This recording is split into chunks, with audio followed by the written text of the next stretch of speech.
to tourist traps to uninhabited jungles to incredibly dense steel-built mazes. That's the Maldives for you. But where is Malay?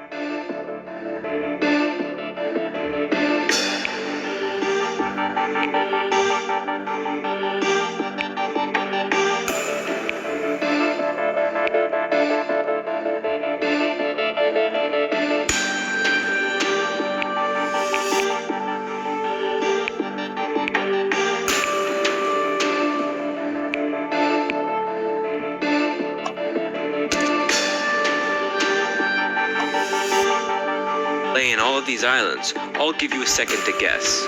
Maybe it's this one. Yeah, this one looks nice and big. Nope. Malay is this tiny one right here. With a length of 1.9 by 1.2 kilometers, it is not large at all. Quite the opposite. Here's Malay compared to Monaco, and to Central Park, and to Singapore. Looks like an ant, and yet it holds over 40% of the nation's population.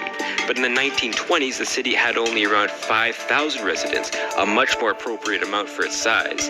In 2000, only a quarter of Maldivians lived in the capital, not nearly half.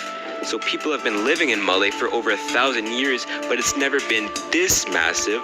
Why the sudden boom to become the most dominant island in the country and the densest city on Earth? Well, I have a two-part theory. One part is the things the city has, and the second is just sheer coincidence. Let's take a little tour of the city, a street view and top-down tour of the city at least. Along the incredibly packed streets and layers of buildings, you'll find most things a normal city has. Shops, restaurants, houses, parks, sewage that dumps waste into the ocean, and a decent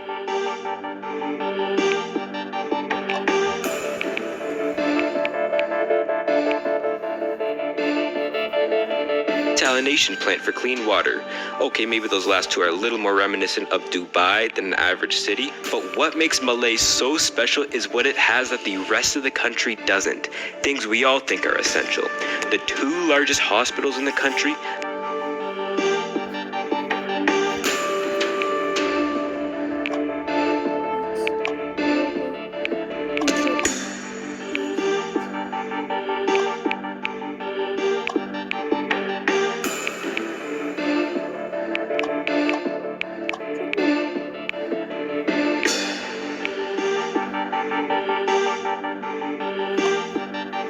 the largest airport, in fact with the largest seaplane operation on Earth, the largest university in the Maldives, the largest